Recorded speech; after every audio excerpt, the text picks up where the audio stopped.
from a drum tuning perspective when you're... Huge. Yeah.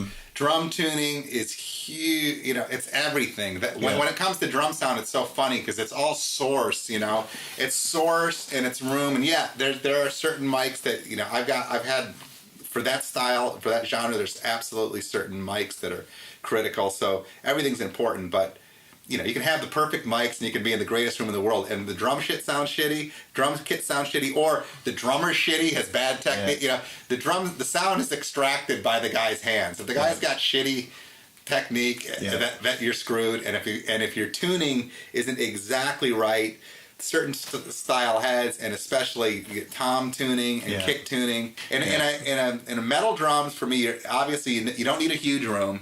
You need a pretty tight, close, smaller space. It's got to have a high enough ceiling for the low end to build up. Yeah. It's a tricky room. It's got to be not even a medium room. It's like a small to medium room with a high ceiling, but not a lot of distance off the front of the kit. That's where I've had the most success. Just really controlled. So it's explosive, but very controlled. Shit's got to explode, but then it's got to, like you said, it's got to go away real fast because the next attack's coming in about 40 milliseconds. What is your approach to miking the kicks?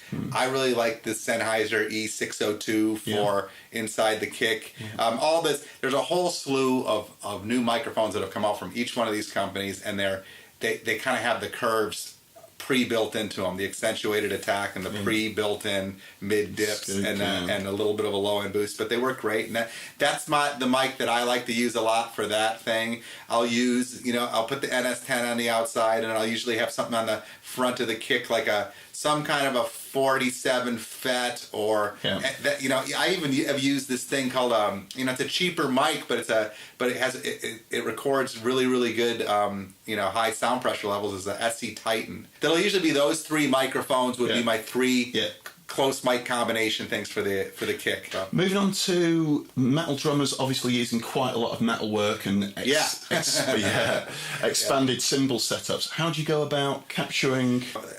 There may be 18 to 22 microphones on the drum kit, and specifically to your question, it's like we're going to have our left and right overheads. There's going to be something mic in the China. There's going to be spot mics on splash cymbals, spot mic on the ride cymbal, spot mic on the hi-hat. So on the cymbals alone, just minimum, doing Parkway, minimum, there might have been 8 mics just for the cymbals. And what does that mean? It means there's wild phase issues going on.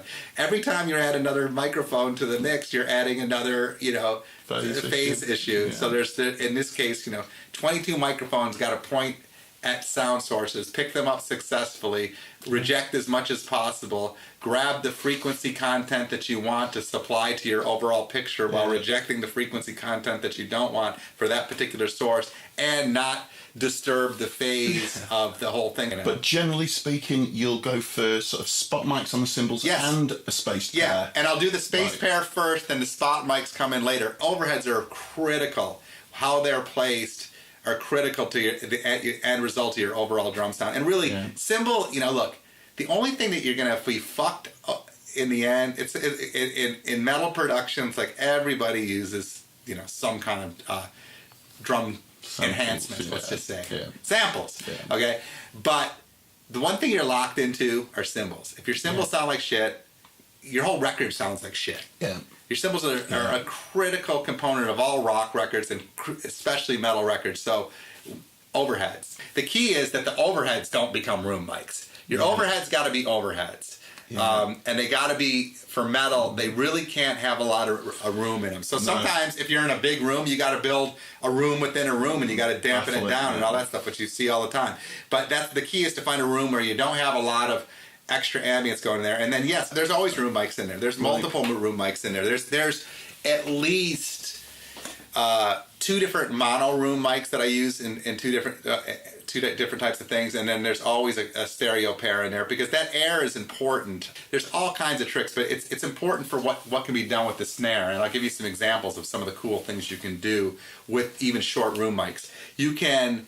I like to use these, like dynamites or something like that, and I'll key only the snare off of a separate set of room mics that are further away or that are distorted, and I'll blend those into the room mics so that there's this explosion coming into blending into the room sound only when the snares hit. Back to your original question about room mics, it's about separating the room from the close mics and then bringing it back in a controlled fashion versus it getting captured and being locked into something that you can't get rid of.